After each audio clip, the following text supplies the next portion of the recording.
以色列对伊朗采取了大规模的军事行动。令人瞠目的是，面对这一幕，许多穆斯林国家竟然反应平淡，仿佛集体装聋作哑。这到底是怎么回事？按理说，一个伊斯兰国家遭到以色列这样的犹太国家攻击，穆斯林世界不是该群情激愤，一致谴责，甚至出手相助吗？为何现实中却是一片诡异的静默？今天我们就从头说到，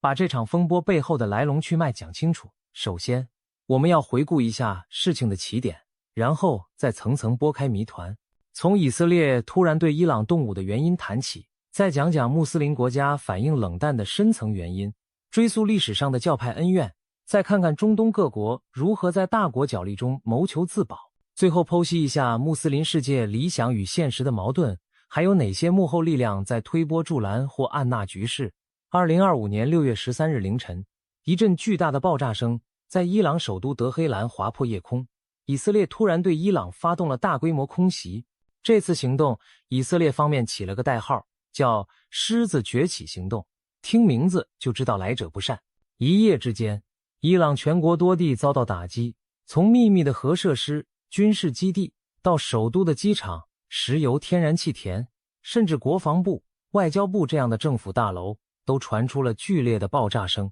以色列派出了大批战机和可能的无人机，闪电式的打击了伊朗的关键目标。更夸张的是，这次空袭堪称定点清除行动的大升级版，伊朗多名重量级人物在袭击中被击毙，比如伊朗伊斯兰革命卫队的最高指挥官都在名单上，革命卫队总司令被炸死，副司令也没了，负责导弹和无人机项目的高级将领也被一锅端，就连伊朗的核科学家也未能幸免。据报道，有数位重量级核专家在爆炸中丧生。可以说，以色列这一夜把伊朗多年来最重要的一批军方和核领域人物统统清除了。以色列为何要如此大动干戈？他给出的理由是阻止伊朗获得核武器。多年来，伊朗一直在推进核计划，以色列对此高度警惕，早就放话绝不允许伊朗拥核。最近，国际原子能机构才刚刚报告伊朗违反了承诺，偷偷推进高纯度铀浓缩，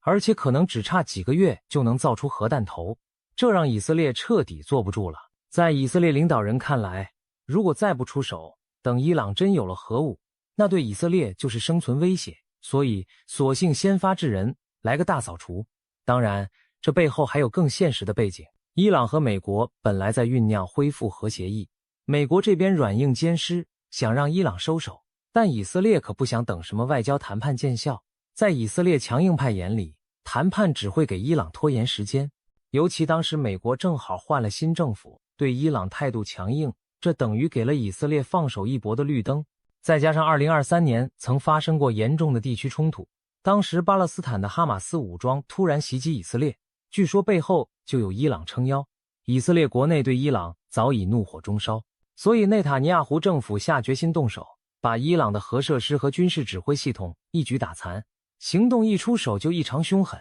以色列空军连续几天对伊朗发动多波次攻击，伊朗方面也是措手不及，首都德黑兰的高层建筑、电力设施都遭殃，全国足足18个省受到袭击影响。伊朗紧急全国戒严、网络管制，但仍然无法阻止以色列战机在伊朗领空横行。据说以色列甚至取得了对德黑兰上空的制空权。伊朗虽然奋起反击，发射了上百架武装无人机和弹道导弹射向以色列本土，但绝大部分被以色列的防空系统拦截。小规模的袭击虽然给以色列造成了一定骚扰，却远不及伊朗所受的打击惨重。到了6月中旬，这场以色列对伊朗的闪击战已经造成伊朗境内严重破坏，堪称自两伊战争以来伊朗遭遇的最大军事创伤。伊朗官方承认有200多人丧生，上千人受伤，其中也包括不少平民。可以想象，伊朗全国震惊与愤怒交织，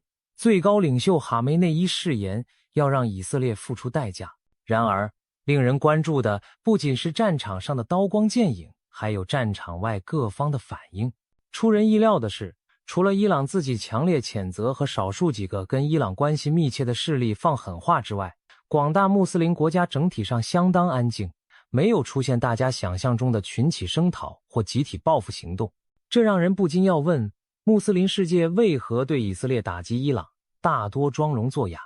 按道理，一个伊斯兰共和国挨打了，穆斯林兄弟们理应拔刀相助，口诛笔伐才对。可现实却是，大部分穆斯林国家的表态都相当低调。虽然很多国家的外交部发表了谴责声明，但基本上停留在口头上，没有实际行动，有的甚至干脆三缄其口。为什么会这样？原因并不简单，咱们可以一点点剖析。教派嫌隙，暗自幸灾。首先，别看伊朗挂着伊斯兰共和国的牌子，但它属于什叶派，而绝大多数阿拉伯国家是逊尼派。逊尼和什叶这两个伊斯兰教派有上千年的矛盾史，稍后我们还会细说。简单来说，许多逊尼派国家的领导人对什叶派的伊朗并没有多少亲近感，反而视其为对手。伊朗这些年在中东影响力日增，引起不少逊尼派邻国的警惕和不安。所以，当伊朗被以色列教训时，一些逊尼派国家心里未必真的难过，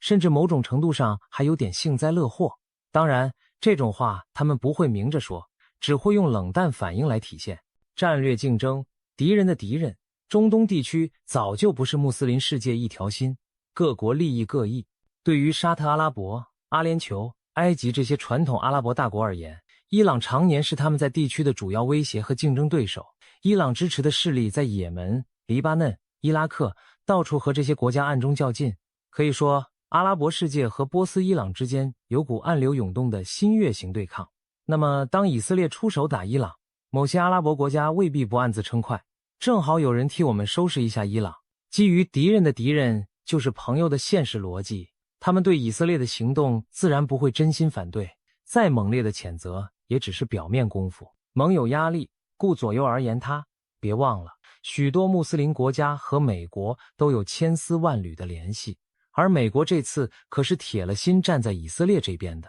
如果哪个穆斯林国家敢真正站出来帮伊朗，不光会得罪以色列，还等于和美国过不去。像海湾国家长期依赖美国的安全保护，他们绝不会为了伊朗去触怒美国。就拿沙特来说，美国是其主要军火和安全靠山，以色列又是美国最紧密的盟友。沙特就算再对伊朗不满，明面上也只能谴责以色列几句，绝不敢有实际制裁动作。同样，埃及、约旦早就和以色列签了和平协议，也都和美国绑在一条船上，自然不会因为伊朗去和以色列撕破脸。大家彼此心照不宣，外交辞令上谴责一下以色列违反国际法，也就到此为止，关系缓和，新仇旧怨。还有些国家最近几年和以色列关系正在缓和，甚至交好了。你让人家突然为了伊朗跳出来骂以色列，这不是打自己的脸吗？像阿联酋和巴林，前几年通过亚伯拉罕协议，跟以色列建立了正式外交关系，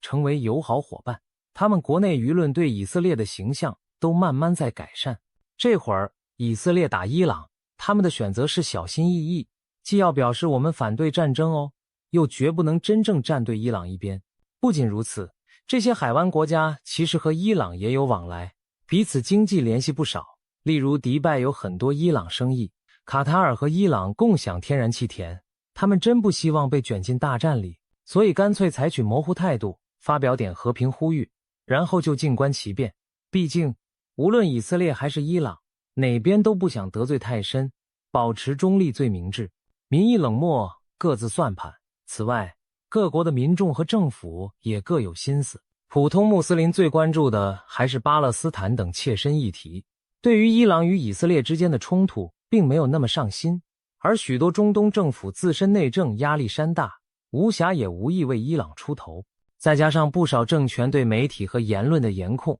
不鼓励群众上街声援伊朗，于是整个穆斯林世界表面上依旧风平浪静，各自忙着自己的事，没有出现任何实质性的联合行动。以上种种使得当伊朗被打时，整个穆斯林世界出现了一种冷眼旁观的局面。除了伊朗的几个铁杆盟友或代理人，比如黎巴嫩的真主党、也门的胡塞武装、加沙的哈马斯等有所表态外，其他多数国家都是能沉默就沉默，能敷衍就敷衍，甚至有的国家可能在背地里早就得到消息，见怪不怪了。以色列这么大规模的行动，不太可能没有一些阿拉伯邻国知情默许，否则战机怎能长驱直入？只不过嘴上依然要装出一副哦呀真遗憾的样子。穆斯林国家间表面的兄弟情谊，在利益和矛盾面前显得相当脆弱。要搞懂这次穆斯林世界对伊朗挨打反应冷淡，还得把历史账本翻开看看。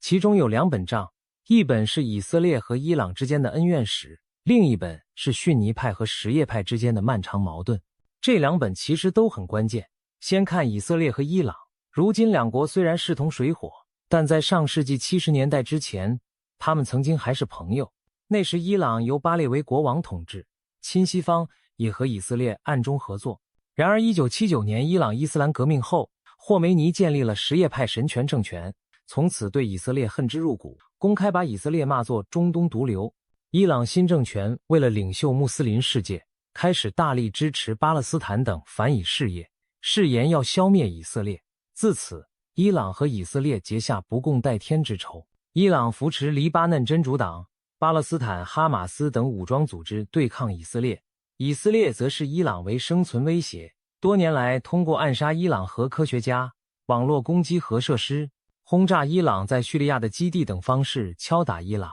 双方明里没有直接开战，但暗战不断。这次以色列大规模空袭伊朗，可以说是40多年来积怨的一次总爆发。再看逊尼派和什叶派的教派矛盾，简单来说，逊尼和什叶2个教派自古就分歧严重，各自认同不同的宗教领袖，积怨已久。到了现代，中东很多冲突都和教派有关。伊朗是当今什叶派领袖，沙特等逊尼强国则自认守护正统。80年代萨达姆领导的伊拉克逊尼政权对抗伊朗，几乎整个阿拉伯逊尼世界都站在伊拉克一边，支持围堵伊朗。这场两伊战争成为双方公开撕破脸的转折点。那场战争打了8年，死伤惨重，伊朗从此对阿拉伯邻国极度戒备。此后，中东形成了以沙特为首的逊尼阵营对抗以伊朗为首的什叶阵营的格局。双方在黎巴嫩、叙利亚、也门等地通过代理人持续较量，你争我夺。由此可见，穆斯林世界其实并不团结。所谓全体穆斯林一致对外，往往只是口号，真到关键时刻，各教派、各民族还是各顾各的利益。阿拉伯国家长期敌视以色列，却更提防伊朗做大，毕竟那意味着什叶派压过逊尼派。在很多逊尼国家看来，伊朗被教训未必是坏事，谁让你老想称王称霸？换句话说，敌人的敌人就是朋友，只要能遏制伊朗的扩张，哪怕暂时和以色列目标一致，也可以接受。理解了上面的历史恩怨，我们再把视角拉回当下，看看中东各国在大国博弈中的平衡术。在以色列和伊朗大打出手时，中东各国纷纷谨慎站位，其实是在2大阵营间走钢丝。一边是美国、以色列同盟，另一边是伊朗这个区域强国，谁都不想两头得罪，所以小心翼翼玩起了平衡外交。先说阿拉伯世界的老大哥沙特阿拉伯。沙特和伊朗是一对老冤家，一个逊尼，一个什叶，又同是产油大国，地缘政治上处处竞争。不过有意思的是，就在战事发生前不久，沙特和伊朗刚在中国斡旋下恢复了外交关系，貌似要言归于好，这让沙特处境更加微妙。他既不想让刚刚修好的伊朗关系毁于一旦，又绝不会放弃与美国和以色列的暗中合作。于是沙特的表现是高喊和平。沙特外交部谴责以色列的袭击粗暴违法，呼吁停火云云。但与此同时，沙特并没有对以色列采取任何实质措施，例如不可能取消和美国的军购合同，更不会真去支援伊朗。有传言猜测，以色列战机可能曾飞越沙特或临近空域发动打击，沙特方面睁一只眼闭一只眼，虽然无法证实，但至少沙特没有拦阻行为。可见沙特心中仍把伊朗当主要对手，对以色列的行动并非完全排斥。再看海湾其他盟友，阿联酋和巴林和以色列关系好，是少数和以色列建交的阿拉伯国家。他们的策略是外交平衡木走到极致。一方面，他们面临伊朗的近在咫尺威胁，希望以色列和美国能遏制伊朗；另一方面，他们又担心伊朗报复波及自己，比如伊朗导弹可不长眼。所以阿联酋巴林在此次事件中既表态谴责战争，支持和平，又迅速与伊朗沟通，确保不要产生误会，生怕伊朗迁怒于他们。阿联酋甚至一度召见以色列大使表示不满，但同时没有中断两国的任何经贸合作，典型的两边不得罪，嘴上说你的，台下做我的。像卡塔尔、阿曼这样的国家，则一贯奉行中立外交，这次他们依然扮演和事佬的角色。阿曼本来就是美伊之间核谈判的中间人，这回以色列一开打，阿曼第一时间谴责，并推说谈判暂停，但估计还会继续想办法让双方冷静。卡塔尔与伊朗关系尚可，也跟美国关系紧密，美国在卡塔尔有大基地，卡塔尔一直喜欢当斡旋者，估计背后也在和伊朗、美国沟通，试图降温。总之，这些小国深知自己扛不起波及，只能尽量维持中间地带，不选边站。土耳其是一个不可忽视的玩家。土耳其是逊尼派大国，和伊朗既有合作也有竞争。过去几年，土耳其和以色列关系时冷时热，但埃尔多安政府喜欢高调维护穆斯林事业。这次以色列打伊朗，土耳其立场有点尴尬。出于宗教团结和地区领袖姿态，他必须谴责以色列，而且措辞很严厉。土耳其外交部用了最强烈的措辞谴责。埃尔多安还可能借机向国内和伊斯兰世界展示自己反以仗义的形象。然而实际上，土耳其不会卷入战争，也不太可能真为伊朗提供什么军事支援。他更可能趁机提高自己在穆斯林世界的话语权，比如呼吁召开伊斯兰合作组织紧急会议之类，以显示我是老大哥在主持公道。但真要对抗以色列，土耳其还没有那个打算。毕竟土耳其是北约成员，和美国、欧洲还有一系列利益纠葛，不会因为伊朗去牺牲这些关系。埃及、约旦这些与以色列和美国都友好的国家，则更是低调处理。他们既不希望伊朗势力做大，也不希望战争殃及自己。他们的策略就是外交场合谴责以色列2句，表示担忧，然后就此打住。尤其约旦还得提防以色列别拿巴勒斯坦问题做文章，所以不愿惹怒以色列太过。埃及则远在北非东端，更没有插手的兴趣。再说伊拉克和叙利亚，伊拉克现政府与伊朗渊源很深，伊朗遭袭，伊拉克当然表达强烈谴责和支持伊朗立场。然而伊拉克自身难保，国内派系林立，美军也有存在，他不可能替伊朗出头打击以色列，顶多就是在联合国替伊朗说话罢了。叙利亚阿萨德政权是伊朗的亲密盟友，按理最痛恨以色列，但叙利亚内战刚缓和，国内满目疮痍，无力再掺和新战事。以色列也警告过叙利亚不要动手，所以叙利亚目前只是口头声援伊朗，没有进一步动作。这样看来，中东各国都在算计着各自的利益账，谁也不想为了伊朗去和美国、以色列正面冲突，但也都不愿意伊朗彻底垮台，导致地区失衡。所以他们选择一种暧昧的平衡，既不让伊朗失望透顶，又不激怒美国和以色列，这就出现了当前大家口头谴责，实际按兵不动的局面。对他们来说，这是两害相权取其轻的理性选择。聊到这里，我们已经可以看出一个耐人寻味的矛盾。穆斯林世界在宗教感情上强调合一和兄弟情，但在政治现实中却各扫门前雪，分崩离析。这次以色列打击伊朗事件，把这种理想与现实的冲突暴露无遗。从宗教上讲，全体穆斯林本应是一体，所谓穆斯林兄弟情谊，强调无论种族、语言、信仰、真主的人都是一家人。当年的奥斯曼帝国、苏丹、阿拉伯哈里发都尝试号召伊斯兰世界团结一致，对抗外敌，包括曾经的欧洲殖民者、以色列建国后的犹太复国主义等。在民间，普通穆斯林往往也对异教国家侵害穆斯林土地愤慨不已。因此，按这种宗教共识来看，以色列攻击伊朗绝对应该引发穆斯林世界同仇敌忾，一起声援伊朗抗击异教侵略。但政治现实却复杂得多，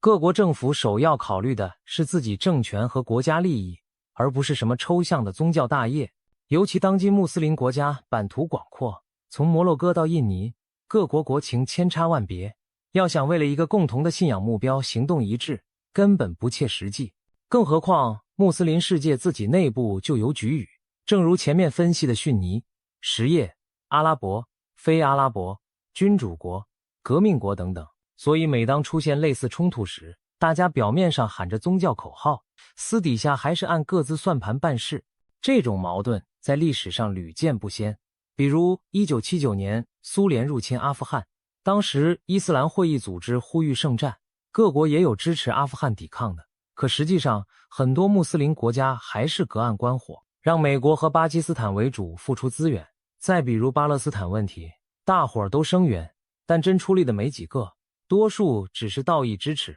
而这次伊朗挨打更是典型，伊朗政权自己平时也没少得罪别的穆斯林国家，如干涉阿拉伯事务，宣扬自己的革命理念，所以当他成了受害者，别的穆斯林政府不见得真心同情。另外，大部分穆斯林国家的政权性质也影响了他们的立场，很多是君主制或威权政府，他们对伊斯兰革命这种东西其实警惕得很。当年伊朗鼓动什叶派群众闹革命，沙特和埃及这些政府可吓坏了，这种心理阴影至今未散。因此，在他们眼里，伊朗虽然是伊斯兰国家，却并非自己人，反而可能是煽动宗教极端的麻烦源。他们更愿意和美国这样的非穆斯林强国结盟，也不愿见伊朗做大。说到底，保住王权或政权稳固，远比宗教兄弟情重要得多。这也就出现了宗教理想与政治现实的反差。场面话人人会说，但真碰到要选择时，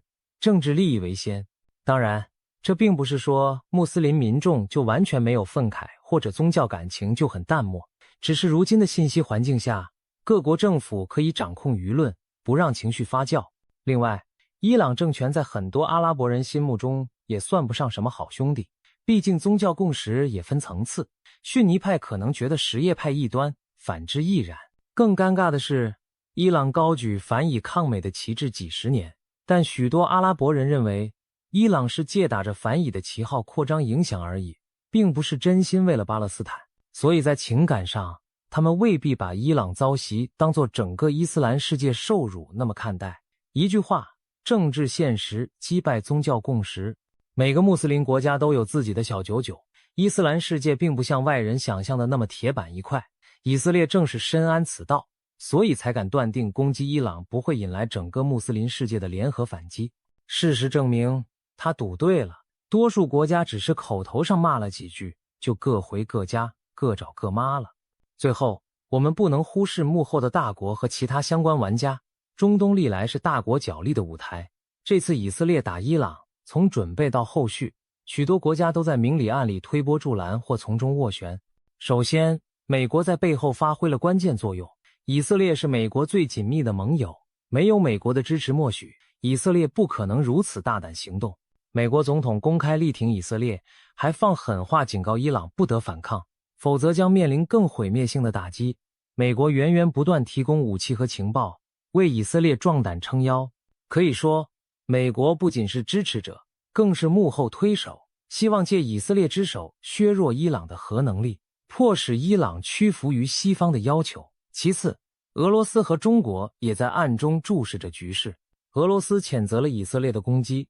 表达深切关切，但并未采取实际行动。事实上，中东战火对俄罗斯有两面性，一方面可能推高油价，分散美国精力，令俄罗斯渔利；另一方面，若伊朗政权垮台，俄罗斯失去重要盟友也不乐见。因此，俄罗斯暂时冷眼旁观，既不想卷入，又不愿看伊朗彻底失败，或许会暗中给予伊朗一定支持，例如武器装备或情报，但避免直接与以色列对抗。中国方面则刚刚促成了沙特和伊朗的和解，对这场突如其来的冲突十分担忧。中国外交部严厉谴责以色列侵犯伊朗主权，呼吁各方立即停火克制。中方不希望中东局势失控，影响自身能源安全和一带一路利益，所以积极通过联合国等渠道劝和促谈，力图充当灭火队，避免战争进一步扩大。再次，欧洲国家大多扮演劝和的角色，德国、法国、英国等对以伊冲突升级表示忧虑，呼吁双方保持克制，重回谈判桌。欧洲领导人虽然理解以色列不愿伊朗拥核的顾虑，但也反对这种单边动武破坏稳定。由于欧洲自身影响有限，他们主要采取外交斡旋、人道援助等方式试图降温，并加强本国安保防范局势外溢。此外，一些地区国家也在幕后左右着战局走向。比如有传言指出，以色列的近邻阿塞拜疆可能为此次空袭提供了便利，如开放领空或基地。因为阿塞拜疆与伊朗关系紧张且和以色列交好，但这些协助都是暗中进行，表面上阿塞拜疆保持沉默。另一方面，伊朗的其他盟友如叙利亚、黎巴嫩的真主党也在观望。叙利亚谴责以色列，但国力有限，无力援助。真主党则暂时没有直接出手，只是口头声援。因为黎巴嫩国内形势复杂，不敢轻启战端。至于伊斯兰合作组织等穆斯林多边机构，也不过发表声明谴责，却无法改变各成员国各行其事的现实。综上所述，这场以色列打击伊朗的风波，其实不仅仅是两国仇怨的爆发，更是整个中东多年来复杂矛盾的一次总展现。穆斯林世界的沉默背后，有历史的伤痕，有宗教的裂痕，有利益的算计，也有大国的操弄。装聋作哑未必是真聋真哑，而是各有盘算，不便出声。就像一出大戏，台上以色列和伊朗你来我往，台下观众席的各位穆斯林国家领导人各怀心思，或冷眼旁观，或暗示鼓掌，却没人愿意贸然上台帮忙。这场冲突会如何收场？穆斯林世界会继续各过各的日子吗？还是说伊朗会设法团结伊斯兰国家，一起对抗以色列和支持他的势力？目前来看，希望不大。正如我们剖析的，当宗教理想碰撞政治现实，后者往往占上风。除非以色列的行为直接威胁到那些穆斯林国家自身利益，否则他们大概率还是会选择按兵不动，口头上义愤填膺，实际上一动不动。话说回来，中东的故事从不缺反转和续集。也许某天局势变化，当各方利益重新调整，昔日的沉默者也可能发出声音。但是至少在这一次，我们见证了所谓全体穆斯林的分裂与无奈。表面团结的面纱揭开，里面是一个个各怀心事的政治玩家。对于普通人来说，这一切或许显得有些讽刺，但这就是国际政治的现实。宗教和血脉可以喊得震天响，最终落在行动上，依然是利益二字在主导。